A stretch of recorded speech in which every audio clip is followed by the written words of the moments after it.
हरे कृष्ण सकल भक्तेर श्री चरणे आमार सश्रद्ध प्रणाम। आज के आमरा एकटी विशेष तिथि सम्पर्के आलोचना करब। जे तिथि आसते चलेछे सनातन धर्मेर प्रधान तिथि मुख्य तिथि जेटा राम नवमी महोत्सव तिथि। राम नवमी महोत्सव तिथि आसते चलेछे। आमरा यदि भेबे देखी जे যত পাপী ব্যক্তি হোক না কেন, যত অধম ব্যক্তি হোক না কেন, সে যদি ভগবানের শরণাপন্ন হয় সে কিভাবে অত্যাধিক পাপ থেকে মুক্ত হয়ে ভগবানের শুদ্ধ ভক্তে পরিণত হয়। আমরা রামায়ণের রচয়িতাকে মহর্ষি বাল্মীকি মুনি।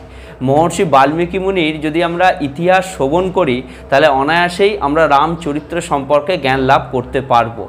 जे राम नाम कत पवित्र, राम चरित्र कत पवित्र, भगवान श्री रामचंद्रेर कृपा कत महत्वपूर्ण सेटा आमरा अनायासेई बुझते पारबो। केनना যত पाप समस्त रकम पाप करेछिलेन के महर्षि बाल्मीकि मुनिर आगे नाम छिलो कि दस्यु रत्नाकर। दस्यु रत्नाकर एमन कोनो पाप छिलो ना जे पाप से करेनी, किन्तु तारपर से जखन शुद्ध गुरुर कृपाय अर्थात नारद मुनिर मतो शुद्ध गुरुर कृपा जखन लाभ करलो एबं जखन एई कृपा लाभ करे अनायासे से समस्त जे कार्य से एतदिन करे एसेछे चुरी करा, डाकाती करा, खून करा, कारो थेके किछु हरण करे नेওয়া, এই सब कार्य त्याग करे से शुद्धभावे भगवानेर नाम जप करार चेष्टा करलो। नाम करते पारलो ना, नाम करार चेष्टा करलो। कि रकम चेष्टा करलो ना, राम नाम ना उच्चारण करे से मरा नाम उच्चारण करलो। हाँ, से मरा मरा उच्चारण करते करते भगवानेर शुद्ध नाम, भगवान श्री रामचंद्रेर शुद्ध नाम राम नाम से उच्चारण करते समर्थ हलो। एबं तारपरे भगवानेर कृपाय से बाल्मीकि मुनि तार हृदये भगवान श्री रामचंद्रेर जाबतीय लीला समस्त लीला प्रकाशित हलो एबं से अनायासेई रामायण रचना करते सक्षम हलो। एबार यदि आमरा विचार करे देखी दस्यु रत्नाकर थेके बाल्मीकि मुनिते परिणत हवा जे शुद्ध काहिनी आमरा सबाई श्रवण करी, एई काहिनी एकमात्र रामचंद्रेर कृपातेई सम्भव हयेछिलो। ताई कलिजुगेर मानुष যতই সে ভাবুক না কেন যে আমি জ্ঞানী ব্যক্তি, আমি পাণ্ডিত্য ব্যক্তি, আমি বুদ্ধিমান ব্যক্তি, ভগবানের শরণ গ্রহণ করা আমাদের সকলের কর্তব্য। যেমন আমরা দেখতে পাচ্ছি ভগবান শ্রী রামচন্দ্র নবমী তিথিতে আবির্ভাব নিচ্ছেন। এই নবমী তিথি আসছে চৈত্র মাসের শুক্লপক্ষের নবমী তিথি। এই তিথি খুব महत्वपूर्ण তিথি। ঠিক দুপুরবেলা অর্থাৎ মধ্যাহ্ন সময়ে भगवान श्री रामचंद्र এই জগতে আবির্ভূত হচ্ছেন এবং এই জগতে আবির্ভূত হচ্ছেন জগৎকে শিক্ষা দেওয়ার জন্য। প্রথমত কি ভগবান শ্রী রামচন্দ্রর যদি আমরা কথা শ্রবণ করি আমরা অনায়াসে একজন যোগ্য পুত্র হতে পারবো। এই জগতে এই সমাজে বাস করার জন্য যোগ্য পুত্র হতে পারবো। যদি ভগবান শ্রী রামচন্দ্রের কথা আমরা নিষ্ঠা সহকারে শ্রবণ করি তাহলে আমরা একজন যোগ্য দাদা হতে পারবো। যদি ভগবান শ্রী রামচন্দ্রের কথা আমরা যোগ্যভাবে শ্রবণ করি আমরা সুন্দর পতি হতে পারবো। বিবাহ জীবন যদি আমরা গ্রহণ করি বিবাহ জীবনের সুন্দর পতি ভূমিকা আমরা পালন করতে পারবো। এবং আমরা যদি নেতা হবার চেষ্টা করি এই জগৎকে পরিচালিত করা, সমাজকে পরিচালনা করার ক্ষমতা যদি আমরা আনতে চাই, আমরা যদি নেতা হওয়ার চেষ্টা করি অবশ্যই ভগবান শ্রী রামচন্দ্রের কথা আমাদের শ্রবণ করা উচিত। কেন ভগবান শ্রী রামচন্দ্র হলেন এমন এক রাজা, এমন এক নিষ্ঠাপরায়ণ রাজা যেই রাজার কাহিনী আমরা সবাই শ্রবণ করে অনায়াসে বলতে পারি আমরা চাই রাম রাজ্য। আমরা কথায় কি বলি রাম রাজ্য চাই, কিন্তু আমরা যদি বিচার করে দেখি আমরা রাম হতে চাই না। রাম যে পথে চলেছে সে পথে চলতে চাই না, কিন্তু আমরা মুখে কি বলি আমি রাম রাজ্য চাই, রামের মতো আমি রাজা হতে চাই, রামের মতো আমি দায়িত্ব পালন করতে চাই। কিন্তু ভেবে দেখো ভগবানকে আমরা কখনো অনুকরণ করতে পারি না। ভগবানের দেখানো পথে আমরা চলতে পারি, ভগবানকে অনুসরণ করতে পারি, অনুকরণ আমরা কখনোই করতে পারি না। কেননা আমাদের মধ্যে সেই ক্ষমতা নেই, সেই বুদ্ধি নেই, সেই গুণ নেই। ভগবান তো ভগবান, তিনি এই জগতে আসেন জগৎকে শিক্ষা দেওয়ার জন্য। ভগবান এই জগতে আসেন আমাদের মতো জীবকে উদ্ধার করার জন্য এবং তার লীলায় আমাদের রস আস্বাদন করানোর জন্য। ভগবান শ্রী রামচন্দ্র জগতে এসেছিলেন, এসে এই জগতে প্রত্যেকটা মানুষকে তিনি দেখিয়েছিলেন কিভাবে একজন পিতা হতে হয়। কিভাবে এই সমাজে পিতার প্রতি কর্তব্য সন্তানের পালন করা উচিত, এই জগতে কিভাবে সমাজে বাস করে গুরুর প্রতি কর্তব্য পালন করা উচিত, এবং সেই রাজ্যের যদি নেতা হয়, নেতা হয়ে সেই রাজ্যের যত মানুষজন আছে তাদের প্রতি কর্তব্য কেমন করা উচিত, অর্থাৎ রাজকুমার হয়ে রাজা হয়ে কিভাবে রাজ্যবাসীর উপকার করা উচিত, কিভাবে ব্রাহ্মণদের, বৈষ্ণবদের, সাধু গুরু ব্যক্তিদের পাশে দাঁড়িয়ে তাকে যথার্থ সম্মান প্রদান করা উচিত, এই সব কিছু আমরা রামচন্দ্রের কাছ থেকে অনায়াসে শিখতে পারি। তাই তো রামায়ণকে কি বলা হয়? মহাকাব্য বলা হয়।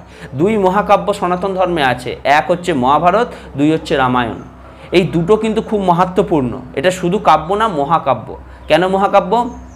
রামায়ণে রামচন্দ্রের সমস্ত লীলা বর্ণনা করা আছে, আর এই রামচন্দ্র এই জগতে আবির্ভূত হয়ে শুধু মানুষকে এই শিক্ষা দান করেননি, একজন গুরুকেও শিক্ষা, গুরুর মতো বয়োজ্যেষ্ঠ ব্যক্তি, জ্ঞানী ব্যক্তি সবাইকে ভগবান এই শিক্ষা দান করেছেন। তিনি প্রত্যেকটা জায়গায় আমরা দেখতে পাই আজকের দিনে কত সাধু, কত বৈষ্ণব, কত ব্রাহ্মণ কতভাবে লাঞ্ছনা হচ্ছে, কতভাবে বঞ্চনাগ্রস্ত হচ্ছে এবং মারধর পর্যন্ত তাদেরকে খেতে হচ্ছে। কিন্তু ভগবান শ্রী রামচন্দ্র তিনি জগৎকে শিক্ষা দিয়েছেন, যেই স্থানে সাধু, যেই স্থানে গুরু, যেই স্থানে ভগবানের শুদ্ধ ভক্ত সুরক্ষিত না থাকে সেই স্থান কখনো এই জগতের বসবাসের যোগ্য হতে পারে না। ভগবান এটা শিক্ষা দিয়েছেন। তাই ভগবান শ্রী রামচন্দ্র জগৎকে শিক্ষা দেওয়ার জন্য 14 বছর বনে ভ্রমণ করেছেন, 14 বছর অযোধ্যা ত্যাগ করে বনে বনে ঘুরেছেন। কেন না, একটার পর একটা সাধুর কাছে, মুনির কাছে, ঋষির কাছে গিয়ে তাদের দর্শন দিয়েছেন এবং তাদের কৃতার্থ করেছেন। তারা সবাই চেয়েছিলেন যে ভগবান আমাকে দর্শন দিক, ভগবান আমাকে কৃপা করুক। এটা যদি তারা চেয়েছে, ভগবান শ্রী রামচন্দ্র এতটাই করুণার অবতার, এই কথা রাখার জন্য তিনি নিজে অযোধ্যা ত্যাগ করে সন্ন্যাসী বেশ ধারণ করে, পায়ে পাদুকা, যিনি রাজকুমার অযোধ্যাপতি তার পায়ে পাদুকা পর্যন্ত নেই, তিনি এমনভাবে বৈরাগ্যের প্রতিমূর্তি হয়ে তিনি জঙ্গলে জঙ্গলে বনে 14টা বছর কাটিয়েছেন এবং প্রত্যেকটা সাধু সন্ন্যাসীর আশ্রমে গিয়ে গিয়ে তাদেরকে উদ্ধার করেছেন, কৃতার্থ করেছেন এবং জগৎকে শিক্ষা দিয়েছেন সাধুর তুল্য, গুরুর তুল্য আর দ্বিতীয় জিনিস এই জগতে হতে পারে না। যদি গুরুদেব এই জগতে সুস্থ না থাকে, যদি সাধু এই জগতে সুরক্ষিত না থাকে, বৈষ্ণব এই জগতে সুরক্ষিত না থাকে, এই জগতের কোনো মূল্য নেই, মূল্যহীন জগৎ হয়ে যাবে। রামচন্দ্র এটা আমাদের শিক্ষা দিচ্ছেন খুব সুন্দরভাবে। আমরা রামনবমী পালন করব রামচন্দ্রের আদর্শ মেনে। রামচন্দ্র এই শিক্ষা আমাদের দান করেন যে এই জগতে থেকে কিভাবে আমরা সাধু গুরু বৈষ্ণবের সেবা করে, পিতামাতার সেবা করে, ভাইয়ের, দাদার সবার সেবা করে, আত্মীয় পরিজনের সেবা করে এবং নিজের পত্নীর পর্যন্ত সেবা করে কিভাবে এই জগতে সুন্দরভাবে বসবাস করা যায়, সুন্দরভাবে এই জগতে নীতি স্থাপন করা যায়। ওই জন্যে আমরা কথায় কথায় বলে কি, পুত্র হতে হয় রামের মতো, হ্যাঁ, পুত্র হতে হয় রামের মতো, পতি হতে হয় রামের মতো, দাদা হতে হয় রামের মতো। সব জায়গায় আমরা রামচন্দ্রের উদাহরণ টেনে আনি। কেন? রামচন্দ্র সেরকম যোগ্য ব্যক্তিত্ব গ্রহণ করেছিলেন, এই জগৎকে সেই শিক্ষা দান করেছিলেন। আমরা দেখতে পাই ভগবান শ্রী রামচন্দ্র ক্ষত্রিয় বংশে আসছে, তিনি রাজকুমার, ক্ষত্রিয় বংশে আসছেন, সূর্য বংশের বীর প্রতাপী রাজা ভগবান রামচন্দ্র। আর সেই রাজার করুণা কতটা ছিল? এতটাই করুণা ছিল যে সাক্ষাৎ রাবণ, যিনি সমস্ত পৃথিবীকে জয় করে, ত্রিলোককে জয় করে, যিনি সব জায়গায় তার অমরত্ব বিস্তার করেছিলেন, সব জায়গায় সে ভাবতেন আমি অমর, আমি শক্তিমান, আমার থেকে দ্বিতীয় কেউ নেই। অসুরদের এটাই মনোভাব হয়। শাস্ত্রে বলা হয় যখন রাবণ এ জগতে বিচরণ করে, এ জগতে যখন ঘুম থেকে উঠত, রাবণ যখন ঘুম থেকে নিদ্রা ত্যাগ করে উঠত, সে যখন পা ভূমিতে ফেলত, দেবতারা ভয় পেতেন যে এই বুঝি আবার আমাদের ওপর মারধর শুরু হলো, অত্যাচার শুরু হলো। রাবণ এতটাই প্রতাপী ছিলেন, এতটাই শক্তিমান ছিলেন, ভয়ে দেবতারা এদিক ওদিক পালিয়ে যেতেন। এমনকি কৈলাসকে পর্যন্ত চেষ্টা, রাবণ এতটাই শক্তিমান ছিল, কৈলাসে গিয়ে কৈলাসকে চ্যাগিয়ে ধরার ক্ষমতা তার কাছে রেখেছিলেন। কিন্তু মহাদেব তাকে যোগ্য প্রমাণও হাতে নাতে দিয়েছিলেন। মহাদেব তাকে দান করেছিলেন স্বর্ণ লঙ্কা, কুবেরকে পর্যন্ত যিনি জিতেছিলেন, মহাদেবের বরদান প্রাপ্ত, স্বর্ণ লঙ্কা প্রাপ্ত সেই রাবণ, সেই রাবণের কাছে সব ছিল, সব ছিল, বিদ্যা ছিল, বুদ্ধি ছিল, শক্তি ছিল, নাম যশ খ্যাতি সব কিছু ছিল, কিন্তু একটা জিনিস ছিল না, যেটা হচ্ছে দয়া, যেটা হচ্ছে করুণা, যেটা রাবণের কাছে ছিল না। সেটা কার কাছে ছিল? ভগবান শ্রীরামচন্দ্রের কাছে ছিল। আর এই দয়ার দ্বারা, এই করুণার দ্বারা তিনি একদিন অধর্মের ওপর ধর্মের পতাকা স্থাপন করতে পারলেন। এটাই হচ্ছে দয়ার পরিণতি, এটাই হচ্ছে ক্ষমার পরিণতি। ভগবান শ্রীরামচন্দ্র যখন বললেন যে হনুমানকে, যে হনুমান, রাবণকে তুমি বলো সে যেন সীতাকে আমার কাছে ফিরিয়ে দিয়ে যায় এবং আমার বশ্যতা স্বীকার করে, আমাকে প্রণাম করে, আমি তাকে তার সমস্ত অপরাধ থেকে মুক্তি করে দেব, তাকে ক্ষমা করে দেব, লঙ্কা নগরী বেঁচে যাবে, লঙ্কা নগরী ধ্বংস হবে না। কিন্তু রাবণ কি বললেন? যে আমি এত বড় বীর প্রতাপী, আমি এত বড় শক্তিমান, আমি কি না ওই রাঘবের চরণে আত্মসমর্পণ করব, ওই বনবাসীর চরণে আত্মসমর্পণ করব? এটাই হচ্ছে রাবণের প্রবৃত্তি। আর এই প্রবৃত্তি আমাদের মধ্যেও আছে। আমরা কি করি? যে আমি জ্ঞানী ব্যক্তি, আমি নিজেকে মনে করি আমি জ্ঞানী ব্যক্তি, বুদ্ধিমান ব্যক্তি, শক্তিমান ব্যক্তি, আমি কেন ওর চরণে আত্মসমর্পণ করব? কেন আমি ওকে প্রণাম করব? কেন আমি ওর প্রতি আত্মসমর্পণ করব? কেন ওকে আমি আমার জ্যেষ্ঠ বলে ভাববো? এটাও কিন্তু আমাদের রাবণের প্রতীক। আমাদের মধ্যেও রাবণ বাস করছে। তাই এক সাধু খুব সুন্দর কথা আমাদের বলেছিলেন। কি বলেছিলেন জানো? এক সাধু বলছেন যে সত্যযুগে অসুর থাকতো দুই লোকে, সত্যযুগে অসুর থাকতো দুই লোকে, একটা অসুর লোক, একটা দেবলোক। যখন সত্যযুগ পেরিয়ে ত্রেতা যুগ এলো, ত্রেতা যুগে অসুর থাকতো একটাই লোকে, দুটো আলাদা আলাদা দেশে। যেমন অযোধ্যায় শ্রীরামচন্দ্র আর লঙ্কায় লঙ্কাধিপতি রাবণ। যখন ত্রেতা যুগ গেল, দাপর যুগ এলো, দাপর যুগে অসুর থাকলো কোথায়? একটা ঘরের মধ্যে, তখন একটা দেশের মধ্যেও না, একটা ফ্যামিলির মধ্যে, একটা পরিবারের মধ্যে। যেমন কৌরব অর্থাৎ দুর্যোধনও থাকতো এবং পাণ্ডবগণও থাকতো একই পরিবারে। বোঝা যাচ্ছে তো? দুর্যোধনও থাকতো আর পাণ্ডবরাও থাকতো একই পরিবারে। এবার যখন ঘোর কলিযুগ এলো, এই কলিযুগে অসুর আর দেবতা বোঝা মুশকিল হয়ে গেল। কেন? একই শরীরে অসুরও আছে এবং দেবতাও আছে। কেন না? আমরা দেখতে পাই যখন আমরা ভালো আচরণ করি তখন দেবতাদের মতো গুণ আমাদের শরীরে প্রকাশিত হয়, আবার একই শরীরে একই দেহে অসুরের মতো গুণও প্রকাশিত হয়। তাই তো এই কলিযুগে বলা হচ্ছে মানুষকে বোঝা বড় কঠিন, কারণ একই শরীরে অসুরেরও বাস, দেবতারও বাস। তাই ভগবান শ্রী রামচন্দ্র আমাদের শিক্ষা দিচ্ছেন, যতদিন এই জগতে আমরা বেঁচে থাকব, যতদিন এই জগতে আমার প্রাণ আছে, এই প্রাণ থাকাকালীন অবস্থায় আমরা যেন সাধু গুরু বৈষ্ণবের সেবায় রত থাকি এবং ভগবান শ্রী রামচন্দ্র যে শিক্ষা আমাদের দিয়েছেন সেই শিক্ষা অনুযায়ী আমরা যাতে চলতে পারি। হ্যাঁ, আমরা আজকালকার দিনে হাউতাশ করি, হতাশাগ্রস্ত হয়ে যায় বৃদ্ধকাল এলে। কেন হতাশাগ্রস্ত হয়ে যায়? যে আমার সন্তান আমাকে দেখবে কিনা, বয়সকালে আমাকে ভাত দেবে কিনা, আমার যত্ন করবে কিনা, এই কথা ভেবে আমরা অবাক হয়ে যাই, হতাশ হয়ে যাই। কিন্তু যদি আমরা নিজেদিকে এই প্রশ্ন করি যে আমরা এই যে হতাশটা হচ্ছে কেন হচ্ছে, দোষ কি আমার সন্তানের না আমার? ভগবান শ্রী রামচন্দ্র এই শিক্ষা দিচ্ছেন রামায়ণের মাধ্যমে যে কোনো সন্তান জন্মের পর থেকে যখন তার মধ্যে জ্ঞানের প্রকাশ হয়, আস্তে আস্তে জ্ঞানের প্রকাশ হয়, তখন যদি তাকে রামায়ণের মতো দিব্য শাস্ত্রের শিক্ষা তাকে দেয়া যায়, তাহলে কিন্তু ভবিষ্যতে গিয়ে তার পিতামাতাকে এই দুঃখ পেতে হবে না, এই দুঃখ পাওয়ার কোনো উপায় মানে যুক্তি থাকবে না। কেননা সেই সন্তান রামচন্দ্রের শিক্ষায় শিক্ষাবান হয়ে এই জগতে বেড়ে উঠছে। এটা সে অনায়াসে বুঝতে পারে। তার পিতামাতাকে কষ্ট করতে লাগে না, তাকে ভাবতে লাগে না বয়সকালে আমার সন্তান আমাকে খাবার দেবে কিনা, আমার যত্ন করবে কিনা।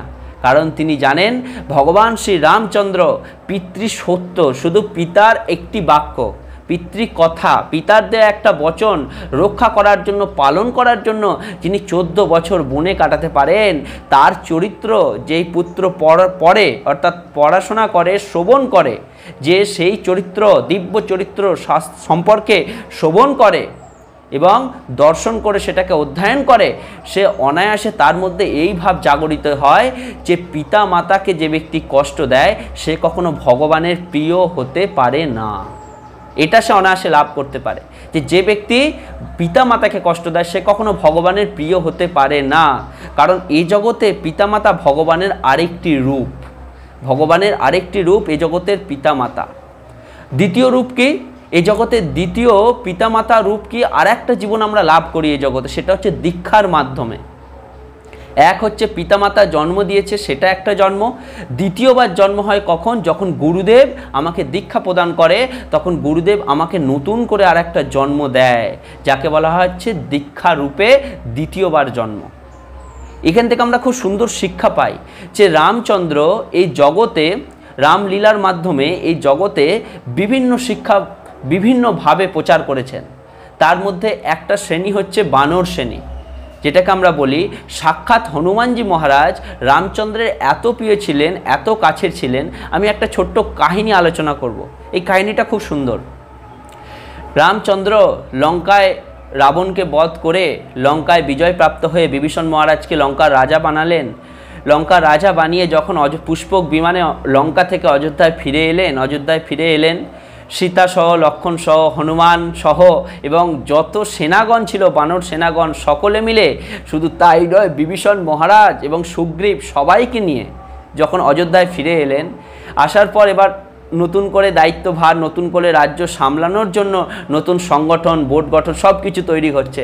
এ মন্ত্রী থাকবে, এ সেনাপ্রধান থাকবে, এ প্রহরীদার রূপে থাকবে, এরকমভাবে যখন দায়িত্ব ভাগ করা হচ্ছে, সবার একটার পর একটা নাম ডাকা হচ্ছে, তাকে পদ দেয়া হচ্ছে।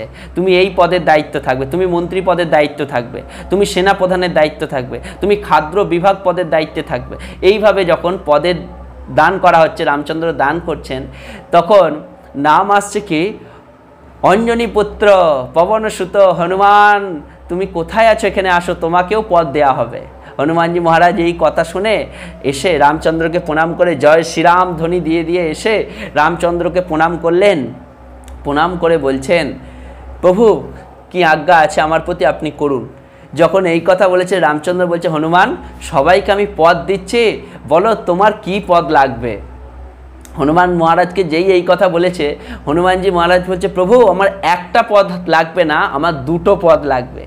যখন বলেছে আমার দুটি পদ লাগবে, তখন যত সেনাগণ ছিল সেই রাজসভায় সবাই হাসাহাসি করছে, আবার কেউ ভাবছে যে হনুমান বৈরাগ্যের প্রতীক, হনুমানের মধ্যে কোনো আশা নেই, কোনো কামনা নেই, আর দেখো হনুমান সবার কাছে এসে বলছে আমার দুটো পদ লাগবে। রামচন্দ্র সবাইকে একটি করে পদ দিচ্ছে, আর এখানে হনুমান বলছে কিনা আমার দুটি পদ লাগবে। সবাই হাসাহাসি করছে, আবার সবাই ভাবছে হনুমান কি এই জন্যই কি সঞ্জীবনী উদ্ধার করতে গিয়েছিল, এই জন্যই কি লক্ষণের শক্তিশাল থেকে মুক্ত করেছিল। এইভাবে সবাই ভাবছে, পদের আশায় পদের আকাঙ্ক্ষায় সবাই এইভাবে মনে মনে ভাবছে, হনুমানের প্রতি দোষ আরোপ করছে। যখন রামচন্দ্র বলছে, বলো তোমাকে দুটো কেন, আমি 200 পদও দিতে রাজি আছি, তুমি যা চাইবে আমি তোমাকে তাই দিতে রাজি আছি। কেন? রামচন্দ্র জানেন হনুমান এত প্রিয় রামচন্দ্রের যে হৃদয়ে বাস করে, এমন ভক্ত রামচন্দ্র চান সবসময়। হনুমানজি মহারাজ তখন বললেন, প্রভু আমাকে যদি দিতে হয় দুটো পদ দিতে হবে, নাকি না আপনার দুটি চরণ। বোঝা যাচ্ছে? আপনার দুটি চরণ, কারণ চরণকে আমরা কি বলি? পদ বলি। আপনার দুটি চরণ, এই দুটি পদ আমি যেন সব সময় আমার হৃদয়ে ধারণ করে রাখতে পারি, মস্তকে ধারণ করে রাখতে পারি, আপনি এই পদ আমাকে প্রাপ্ত করুন, এই পদের সেবার অধিকারী আমাকে করুন। আর এই কথা শুনে রামচন্দ্র বড় প্রসন্ন হলেন, আর সেই থেকে রামচন্দ্র উপদেশ করলেন এই জগৎ সংসারকে, দেখো ভক্ত যদি হতে হয় হনুমানের মতো ভক্ত হবার চেষ্টা করো, ভক্ত যদি হতে হয় হনুমানের মতো চরিত্রবান ভক্ত হবার তুমি চেষ্টা করো। যেই হনুমানের কাছে কি নেই, সমস্ত শক্তির অধিকারী তিনি চাইলে রাবণকে হনুমানই বধ করতে পারতেন, এতটা শক্তির অধিকারী। কারণ আমরা সবাই জানি হনুমানজি মহারাজ মহাদেবের অবতার, তিনি রুদ্র অবতার তিনি, কিন্তু তারপরেও প্রভুর প্রতি, রামচন্দ্রের প্রতি এতটা প্রেম, এতটা অগাধ প্রেম, অগাধ বিশ্বাস, যে যার দ্বারা জগৎকে শিক্ষা লাভ করে, যে লোক রামের কাজে নেই সেই লোক কোনো কাজেই নেই। জো রাম কা নেহি ও কুছ কাম কা নেহি, একটা কথা আমরা সবাই জানি, জো রাম কা নেহি ও কুছ কাম কা নেহি। আমরা আজকের দিনে দাঁড়িয়ে বলতে পারছি, আমরা আজকের দিনে ভগবান শ্রী রামচন্দ্রের জয়ধ্বনি দিতে পারছি, জয় গীত গাইতে পারছি একমাত্র একটা কার্যকে, যদি অসুর নিধন না হয় জগতে, যদি অসুরকে বধ না করা হয় এই জগতে, কেউ কখনো ধর্মের প্রতি কারো মন থাকবে না। ধর্ম থেকে মানুষ ভ্রষ্ট হয়ে নানা রকম অকাজ কুকাজে লিপ্ত হবে। তাই ভগবান বারবার এই জগতে আসেন, সম্ভবামি যুগে যুগে বারবার এই জগতে আসেন এবং ধর্মকে স্থাপন করেন, অধর্মকে বিনাশ করেন, সাধুগুরু বৈষ্ণবদের যোগ্য সম্মান প্রদান করেন, তাদের সুরক্ষিত প্রদান করেন, গো মাতাকে সুরক্ষিত প্রদান করেন, শাস্ত্রকে উদ্ধার করেন এবং বারবার এই জগতে এই শিক্ষা দেয়, যখন ধর্মের হানি ঘটে তখন ভগবান শ্রীরামচন্দ্রের মতো শুদ্ধ ভগবান অবতীর্ণ হন এই ধরাধামে, এই বসুন্ধরাতে। তাই সকলকে অসংখ্য ধন্যবাদ জানাই। আসছে রামনবমীতে সবাই ভগবান শ্রী রামচন্দ্রের দিব্য শাস্ত্র রামায়ণ অধ্যয়ন করবে, যদি অধ্যয়ন না করতে পারো শ্রবণ করবে, আর এর দ্বারা ভগবান শ্রী রামচন্দ্রের পূর্ণ কৃপা আমরা লাভ করতে পারবো অনায়াসে। তাই সকলকে ভগবান শ্রী রামচন্দ্রকে জয় শ্রীরাম, জয় শ্রীরাম, জয় শ্রীরাম, জয় জয় শ্রীরাম। হরে কৃষ্ণ কৃষ্ণ কৃষ্ণ হরে হরে, হরে রাম রাম রাম, হরে হরে।